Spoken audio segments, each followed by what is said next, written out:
속보입니다. NHK 특보입니다. 현재 일본 교토를 포함한 간사이 전역에서 쌀 품절 사태가 발생했습니다. 진열대는 텅 비었고 시민들은 줄을 서도 쌀 한 포대 구하지 못한 채 돌아섰습니다. 하지만 정부는 침묵했고 공급 대책도 없었습니다. 일본 농정 실패가 불러온 참사였습니다. 그리고 그 혼란의 한복판, 사람들 손에 들려있던 단 하나의 쌀 포대. 익숙하지 않은 언어, 낯선 국적, 대한민국 농협 인증이라 적힌 그 쌀은 믿을 수 없게도 품절 행렬을 이끌고 있었습니다. 교토의 한 주부는 그날 처음으로 그 쌀을 먹었습니다. 며칠 뒤 그녀는 이렇게 말했습니다. 이건 단순한 수입이 아니었어요. 한국이 우리를 살렸습니다. 시청자분들의 귀한 1초. 구독과 좋아요, 알림 설정이 영상 제작과 대한민국의 우수한 가치를 세계에 알리는 큰 힘이 됩니다. 지금부터 시작합니다. 올해 봄, 저는 교토 시내에 있는 대형마트를 찾았습니다. 평소보다 이른 시간인데도 안은 제법 붐볐고 진열대를 채우는 직원들 발소리가 분주하게 들렸습니다. 장바구니를 끌며 쌀 코너 쪽으로 향하던 저는 그 앞에서 멈춰 섰습니다. 텅 빈 진열대 위 커다란 종이 안내문이 붙어 있었기 때문이었습니다. 한 사람당 한 포대만 구입 가능합니다. 눈을 몇 번 깜빡였어요. 예상은 했지만 막상 눈앞에서 보니 마음이 쿵 내려앉는 것 같았습니다. 제가 늘 사던 브랜드는 그림자도 없었고 남아있는 건 프리미엄 쌀이라 적힌 고가 제품뿐이었습니다. 가격표를 본 순간 손끝이 움찔했어요. 평소보다 2배 가까이 비쌌고 양도 그리 많지 않았습니다. 그걸 집어 들었다가 저는 다시 내려놓았습니다. 2kg 한 가마니 가격 5만 원이라니 이건 너무 비쌌습니다. 가족 4식구, 하루 한 끼는 꼭 밥을 먹어야 하는데 이 가격은 도저히 감당할 수 없었어요. 요즘 남편도 일이 줄었고 저는 간병 중인 시어머니 병원비로 매달 적자였거든요. 계산기를 두드리며 이것저것 따져봐도 답은 없었습니다. 그때 옆에서 누군가 조용히 말을 건넸습니다. 요즘은 한국 쌀이 더 싸고 더 맛있대요. 교토역 근처에 파는 데 있어요. 고개를 돌리니 제 또래쯤 되는 아주머니가 부드러운 미소로 말을 이었습니다. 나도 요즘 거기서 사요. 솔직히 일본 쌀 비싸잖아요. 저는 말없이 고개만 끄덕였습니다. 한국 쌀이라니. 솔직히 한 번도 생각해 본 적이 없었어요. 마트에서 듣는 이야기는 언제나 국산 쌀을 지키자였고 해외 쌀은 품질이 떨어진다는 편견도 있었으니까요. 하지만 아주머니의 말은 이상하리만큼 마음에 남았습니다. 이곳을 떠나려던 발걸음이 쉽사리 떨어지지 않았습니다. 괜히 쌀 포대 하나를 다시 들었다 놨다 하며 망설였고 제 마음 한편에서 이런 생각이 들었습니다. 내가 뭘 그렇게 잘못 살았나. 집으로 돌아오는 길, 저는 한없이 조용했습니다. 전철 유리창에 비친 제 얼굴이 낯설게 느껴졌고 가방 속에 든 반찬 재료들이 무겁게 느껴졌습니다. 쌀 한 포대 사는 것도 이렇게 어려워질 줄은 몰랐어요. 남편에게는 말하지 않았습니다. 괜히 걱정할까봐, 또 아무 말도 못하고 애꿎은 대답만 들을까봐요. 집에 도착한 뒤 저는 핸드폰을 꺼냈습니다. 검색창에 한국 쌀 교토라고 입력했어요. 반신반의하며 화면을 넘기던 저는 깜짝 놀랐습니다. 생각보다 많은 후기가 있었고 사진도 올라와 있었습니다. 어떤 사람은 밥맛이 완전히 다르다고 했고 어떤 분은 도정일자도 일본보다 신선하다고 적어뒀습니다. 그중 눈에 띄는 문장이 하나 있었습니다. 교토역 농산물 직판장, 수요일마다 한국 쌀 입고됩니다. 줄 서야 해요. 줄을 선다고요? 일본에서 한국 쌀을 사려고 줄을 선다니 믿기지 않았습니다. 하지만 뭔가 마음이 움직였습니다. 그날 마트에서 느꼈던 허무함과는 다른 묘한 희망 같은 감정이었습니다. 저는 메모장을 켜서 주소를 저장해 두었고 다음날 아침 일찍 나가보기로 결심했습니다. 남편은 별말 없이 고개를 끄덕였고 아이들은 도시락이 신경 쓰였는지 내일 반찬 뭐야? 라고 물었습니다. 그 물음에 답하지 못한 채 저는 식탁에 앉아 조용히 쌀통을 열었습니다. 바닥을 드러낸 통 안을 보며 숨을 내쉬었습니다. 무언가를 꼭 붙잡고 싶었던 그 밤, 저는 한국이라는 낯선 나라에 기대를 걸어보기로 했습니다. 다음 날 아침, 저는 해가 뜨기 전부터 집을 나섰습니다. 교토역 근처 농산물 직판장, 인터넷에 올라온 주소를 구글 지도로 다시 확인하고 작은 가방을 하나 챙겼습니다. 남편은 졸린 얼굴로 저를 배웅했어요. 아이들은 아직 자고 있었고 마치 아무도 모르게 중요한 일을 하러 나가는 느낌이었습니다. 기차에서 내려 역을 빠져나오자 사람들의 시선이 자연스레 한 방향으로 쏠려 있었습니다. 직판장은 생각보다 작고 조용한 곳이었습니다. 그런데 입구 앞에 이미 10명 남짓한 사람들이 줄을 서 있었어요. 아직 문이 열리기 전인데도 모두 조용히 서서 기다리고 있었고, 저도 그 대열에 조심스럽게 섰습니다. 제 앞에는 중년 부부가 있었고, 뒤로는 젊은 엄마와 아이가 서 있었습니다. 다들 무언가를 아는 사람들처럼 자연스러웠어요. 입을 모아 나누는 말은 거의 비슷하거나 못 믿는 눈치였죠. 우리가 생각한 것보다 저렴한데 믿을 만한 거야. 먹어도 될까? 그래도 사야 하니까. 오늘은 2kg짜리 있을까? 지난번엔 금방 동났대. 어느 한 사람의 말, 한국 거면 믿을 만하다는 말이 귓가에 맴돌았습니다. 낯설게 들려야 할 그 말이 저는 왜 그토록 위로처럼 느껴졌을까요? 누가 말하지 않아도 이 줄에 서 있는 모두가 뭔가 좋은 것을 기다리고 있다는 묘한 동질감이 있었습니다. 아침 8시 문이 열렸습니다. 안으로 들어가자 직원 한 명이 종이를 들고 외쳤습니다. 한국 쌀은 한 사람당 한 포대씩 부탁드립니다. 양해 부탁드립니다. 그 순간 안에 있던 사람들의 눈빛이 달라졌습니다. 장바구니를 끌고 천천히 안으로 들어갔지만 마음은 분주하게 뛰었습니다.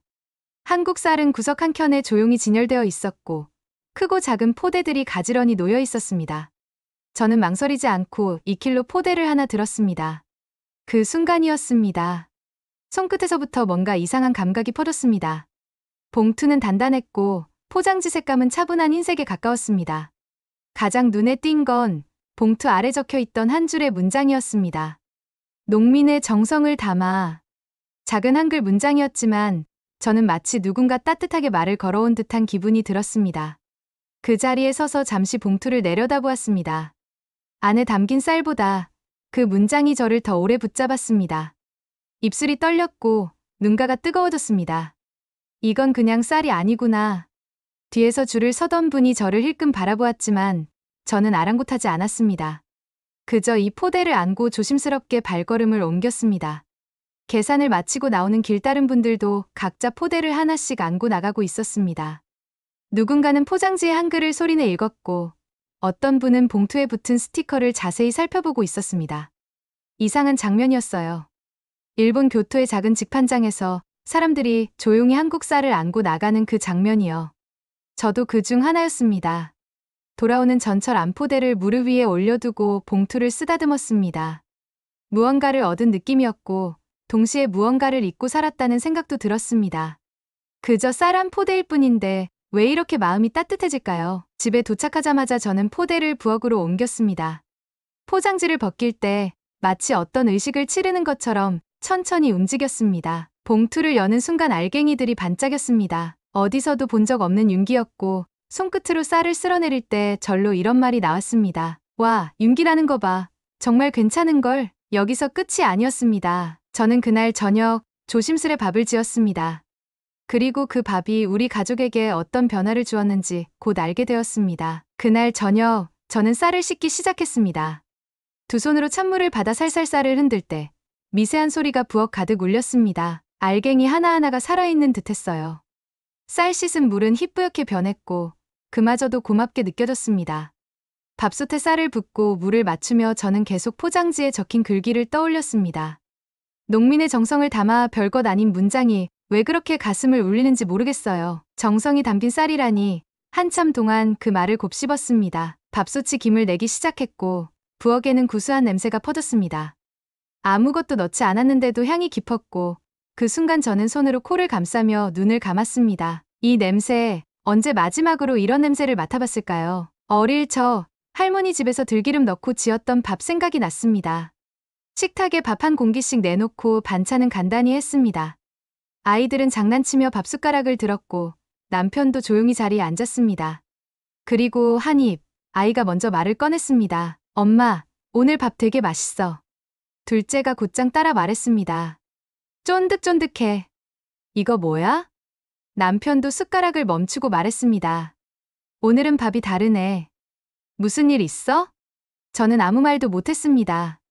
목이 메었고 눈앞에 있는 흰 밥이 뿌옇게 보였습니다. 쌀 한 톨도 아끼며 살던 요즘 따뜻한 밥 한 공기가 우리 가족을 안아주는 느낌이었어요. 별다른 반찬 없이도 밥만으로 만족스러웠고 그것만으로도 하루의 피로가 풀리는 기분이었습니다. 그냥 오늘은 조금 특별한 쌀이야. 그렇게만 말하고 웃었습니다. 하지만 속으론 울고 있었습니다. 이 밥이 이 한 공기가 우리 가족에게 얼마나 간절한 위로였는지 아무도 몰랐습니다. 그날 이후로 저는 매일 밥 짓는 일이 기다려졌습니다. 밥솥에 쌀을 붓는 순간부터 김이 올라오는 소리, 밥이 다 되었다고 알려주는 경쾌한 소리까지 모든 게 소중하게 느껴졌습니다. 며칠이 지나도 밥맛은 여전했습니다. 저는 가끔 포장지를 다시 펼쳐들었습니다.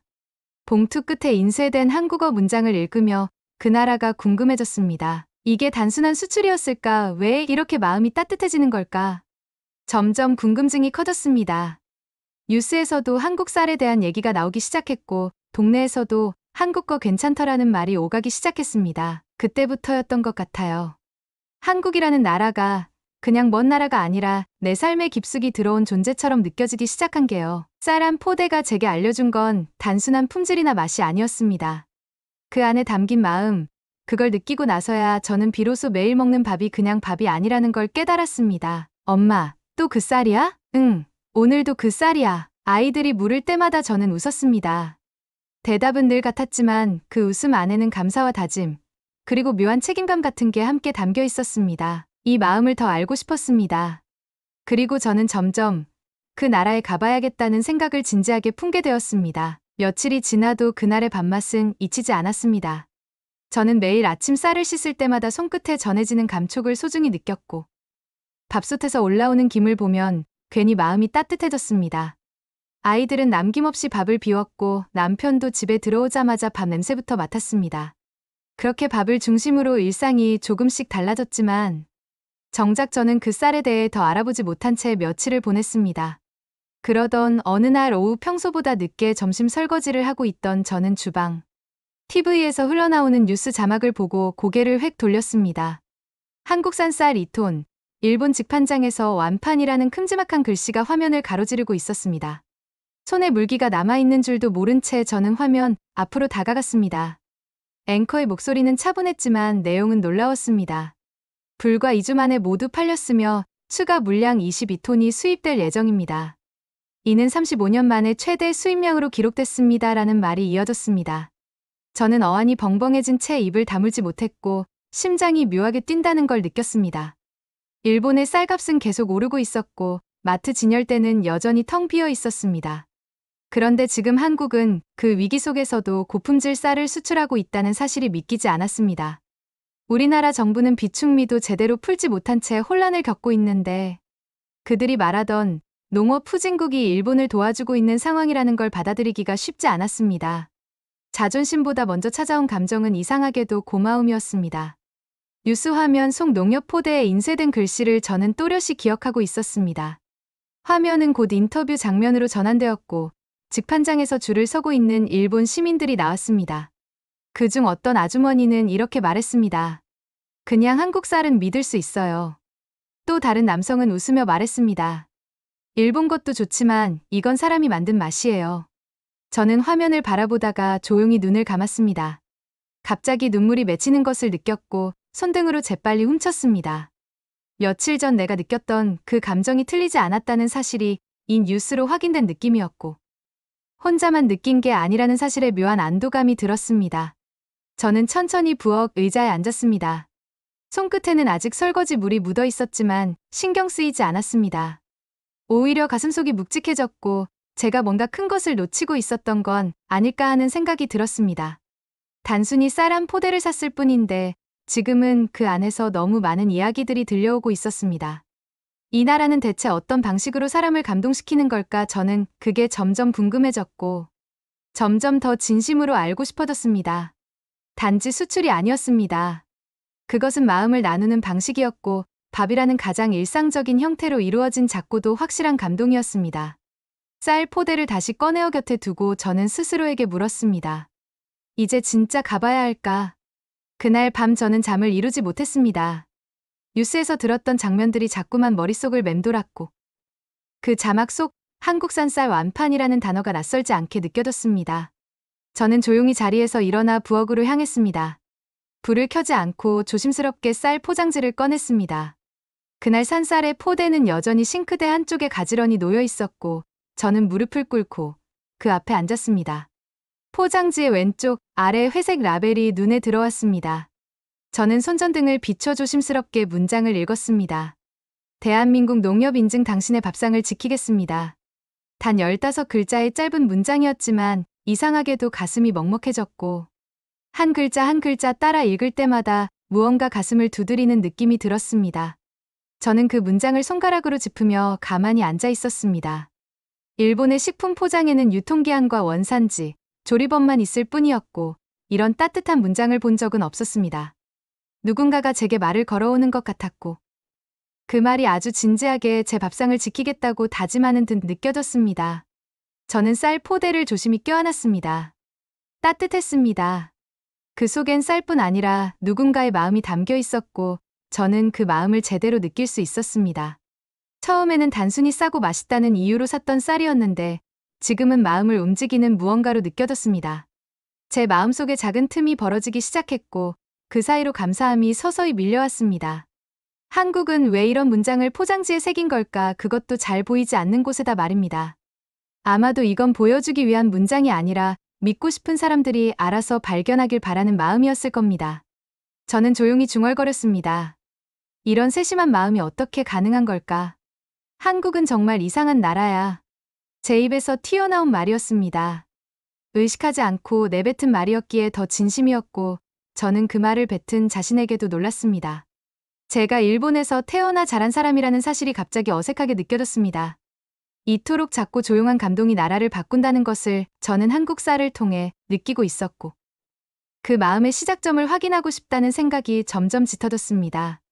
그 문장 하나로 저는 위로를 받았고 마음이 치유되고 있었고 그것만으로도 한국이란 나라의 고마움을 느끼기 시작했습니다.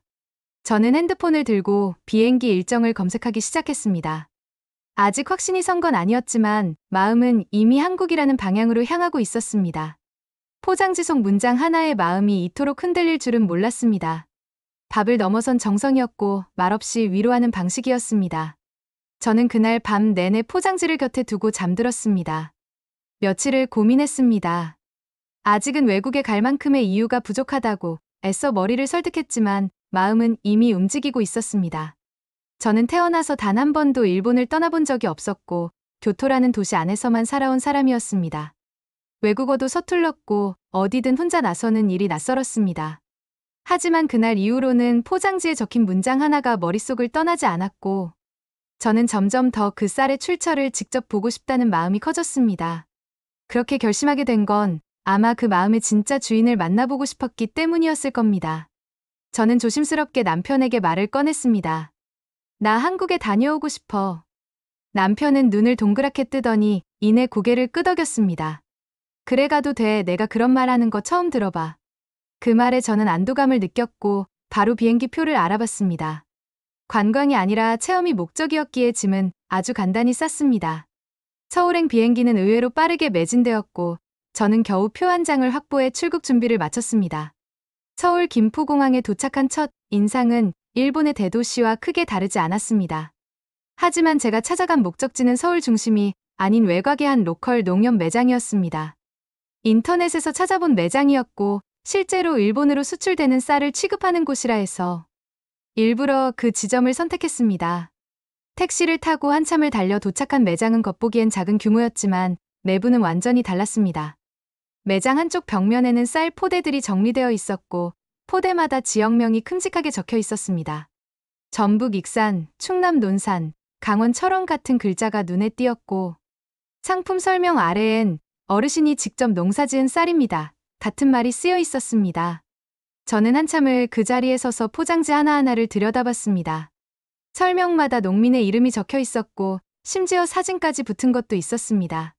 김치 냉장고 옆 진열대엔 장류가 놓여 있었고 된장 항아리에도 마찬가지로 제작자, 이름과 지역이 명시돼 있었습니다. 직원 한 분이 제게 다가와 조용히 말했습니다. 찾으시는 쌀 있으세요? 이건 익산에서 오신 어르신들이 직접 농사지은 쌀이에요. 저는 놀라서 직원 얼굴을 바라봤습니다. 단지 상품을 파는 게 아니라 사람을 소개하고 있다는 느낌이 강하게 들었고 저는 말없이 고개를 끄덕였습니다. 그 순간 마음속 깊은 곳에서 무언가 울컥하고 올라오는 걸 느꼈습니다. 제가 한국 쌀에 감동했던 이유가 단지 맛이나 가격 때문이 아니라는 걸 다시 실감했습니다. 한국은 밥을 짓는 나라였습니다. 단지 쌀을 생산하는 게 아니라 밥을 통해 사람과 마음을 전하는 방식이 이 나라의 방식이었습니다. 그 따뜻함을 이곳에서 눈으로 직접 보고 나니 저는 더 이상 이 감정이 혼란스럽지 않았습니다. 이제는 분명히 말할 수 있었습니다. 저는 그 마음에 이끌려 한국에 온 거라고요. 서울에서의 짧은 일정을 마치고 숙소로 돌아왔을 때 제 손에는 여전히 그 익산 쌀 포대가 들려 있었습니다. 익숙해진 그 무게와 촉감은 마치 오래 알고 지낸 친구처럼 느껴졌습니다. 저는 침대에 앉아 가방을 옆으로 밀고 쌀 포대를 무릎 위에 올려놓았습니다. 매장 직원이 설명해줬던 그 말이 다시 떠올랐습니다. 이건 익산 어르신들이 손수 지은 쌀이에요. 그때는 그냥 듣고 넘겼지만 지금은 그 말이 머릿속을 맴돌았습니다. 포대 표면을 조심스럽게 손끝으로 쓰다듬다 문득 저는 포장지 위에 얼굴을 기대게 되었습니다. 그 순간 울컥하는 감정을 더 이상 억누를 수 없었습니다. 제 뺨은 포장지에 닿아 있었고 그 위로 전해지는 부드러운 질감과 미세한 온기에 저는 눈물을 참지 못했습니다. 누가 보면 이상하게 여겼을지도 모르지만 저는 그 순간 아무 설명도 없이 조용히 울고 싶었습니다. 처음엔 단지 싸고 맛있어서 샀던 쌀이었지만 지금은 전혀 달랐습니다. 이건 위로였고 누군가의 손길이었고 마음이었습니다. 세상에 이런 방식으로 사람을 치유하는 나라가 있을까 싶었습니다. 그 포장지한 귀퉁이에 적힌 문장 하나에 저는 무너졌고 따뜻하게 무너졌습니다. 미안합니다. 그리고 감사합니다. 제가 소리 없이 중얼거린 말이었습니다. 누군가에게 직접 들려주는 말은 아니었지만 그 말을 통해 제 마음이 조금은 가벼워졌습니다. 저는 오랫동안 자신도 모르게 강해지려 애쓰며 살아왔던 것 같았습니다. 감정에 솔직하지 못했고 가슴속 이야기를 꺼낼 줄도 몰랐습니다. 그런데 이 조용한 쌀 포대 하나가 그 마음을 열게 했습니다. 저는 다시 포장지를 펼쳐 들었습니다. 익산이라는 글자, 농협이라는 이름, 밥상을 지키겠습니다는 문구까지 모두가 새롭게 다가왔습니다. 그 말들이 이제는 단지 인쇄된 글이 아니라 제 마음속 어딘가에 새겨지는 듯한 느낌이 들었습니다. 그리고 저는 또다시 핸드폰을 들었습니다. 이번엔 단순한 검색이 아니었습니다. 저는 익산이라는 도시를 지도에서 찾아보기 시작했고 농민 직거래 장터를 검색하며 날짜와 위치를 하나하나 메모장에 적어 넣었습니다. 서울까지 와서 이 마음을 느꼈다면 이제는 그 마음이 시작된 곳까지 가보고 싶다는 생각이 강해졌습니다. 서울이 따뜻했다면 익산은 아마 더 따뜻하겠지. 그런 기대를 품고 저는 다시 여행 일정을 계획하기 시작했습니다. 일정이 빡빡하지 않아도 괜찮았습니다. 목적은 관광이 아니라 체험이었고 저는 더는 관광객이 아니라 누군가의 마음을 따라가는 사람이었습니다. 그날 밤 저는 포대 옆에 기대 앉아 조용히 눈을 감았습니다. 아무 말도 없이 방 안은 조용했고 그 조용함 속에서 저는 이상하게 편안함을 느꼈습니다. 쌀을 안고 잠든 건 처음이었고 그렇게 포근한 밤도 오랜만이었습니다. 익산으로 향하는 기차 안에서 저는 창밖을 한참 바라봤습니다. 낯선 풍경이 흐르듯 지나가고 있었지만 마음은 낯설지 않았습니다. 오히려 이끌리는 느낌이었고 저는 그 감정을 따라가고 있는 중이었습니다. 익산역에 도착했을 땐 오래된 간이역 같은 분위기가 반겨졌고 저는 짐을 챙겨 나왔습니다. 택시를 타고 직판장으로 향하는 길은 조용했고 논밭과 비닐하우스, 저 멀리 보이는 낮은 산까지 평온했습니다. 창밖으로 펼쳐진 풍경은 일본 시골과도 비슷했지만 이상하게 더 따뜻하게 느껴졌습니다. 도착한 직판장은 크지 않았지만 입구에서부터 정성과 손길이 느껴졌고 매장 안 곳곳에는 사람의 이름과 얼굴이 담긴 설명표가 붙어 있었습니다. 어떤 아주머니의 얼굴 옆엔 올해도 고맙습니다, 사랑합니다 라는 손글씨가 적혀 있었고 저는 한참을 그 앞에 서 있었습니다. 그날 저는 우연히 한 방송국 PD에게 말을 걸음 받았습니다. 일본에서 한국 쌀을 구매했던 소비자 중 직접 한국에 방문한 사례가 드물다며 간단히 이야기를 들어보고 싶다고 했습니다. 처음엔 당황했지만 거절하진 않았습니다. 제가 느낀 걸 누군가에게 전해도 된다고 생각했고 그건 한국에 대한 감사이기도 했습니다. 카메라 앞에 앉자마자 숨이 가빠졌고 조명이 얼굴에 닿자 심장이 뛰었습니다. 그런데도 저는 조용히 말을 꺼냈습니다. 한국 쌀은 그냥 밥이 아니에요. 저한텐 희망이었어요. 그리고 마음이었고요. 카메라 뒤에 있던 PD는 조용히 고개를 끄덕였습니다. 아무 말도 하지 않았지만 그의 눈빛은 무언가를 느끼고 있었습니다. 저는 울컥하는 감정을 참으며 계속 말을 이었습니다. 일본에서 쌀값이 오르고 삶이 팍팍해질 때 한국 쌀은 반대로 위로가 되었고 따뜻한 밥 한 공기가 가족을 감싸 안았다고 말했습니다. 쌀 포장지에 적힌 문구 하나에도 감동했고 그 말들이 어떻게 사람의 마음을 움직이는지를 처음 느꼈다고 고백했습니다. 인터뷰는 오래 걸리지 않았지만 제게는 큰 고백의 시간이었습니다. 촬영이 끝난 뒤 PD는 저를 바라보며 말했습니다. 이야기가 마음에 남을 것 같아요. 그 말에 저는 가볍게 고개를 숙였고 마음 한쪽이 따뜻해졌습니다. 지금도 저는 매달 한국 쌀을 주문하고 있습니다. 쌀이 다 떨어질 무렵이면 한 포대씩 다시 도착하고 그 포장지를 열 때마다 저는 익숙한 감정을 다시 느낍니다. 이 작은 나라가 가진 큰 마음이 제게 전해지는 느낌입니다. 저는 더 이상 가격만 보지 않습니다. 누가 만들었는지 어디서 왔는지 그 마음이 있는지부터 살핍니다. 쌀을 넘어 신뢰를 주는 나라, 그것이 제가 경험한 대한민국입니다. 교토로 돌아온 후에도 저는 주변 사람들에게 이 이야기를 조용히 들려줍니다. 처음엔 놀라다가 점점 진지하게 듣고 고개를 끄덕입니다. 누군가는 쌀 포장을 함께 보자고 하고 누군가는 직접 주문 방법을 물어봅니다. 그렇게 한국의 쌀은 제 삶을 바꿨고 또 누군가의 일상에도 따뜻한 변화를 만들어내고 있었습니다. 저는 확신합니다. 이 감동은 우연이 아니었다고요. 대한민국이라는 나라는 정성과 진심으로 밥을 짓는 나라였습니다. 밥 한 공기에서 시작된 이 감동은 이제 국경을 넘어 마음을 움직이고 있습니다. 누군가에겐 단순한 수출이지만 어떤 이들에겐 따뜻한 위로였습니다. 대한민국은 쌀을 수출한 것이 아니라 사람의 정성과 믿음을 보낸 것이었습니다. 그리고 그 마음은 지금 일본의 식탁 위에서 매일같이 피어나고 있습니다. 한국에 사는 모든 여러분 감사합니다. 구독자 여러분의 댓글과 감상은 또 다른 감동의 시작이 됩니다. 다음 영상도 기대된다면 구독과 알림 설정 잊지 마세요. 감동 한 송이는 매일 저녁 당신의 하루에 따뜻한 이야기를 더합니다.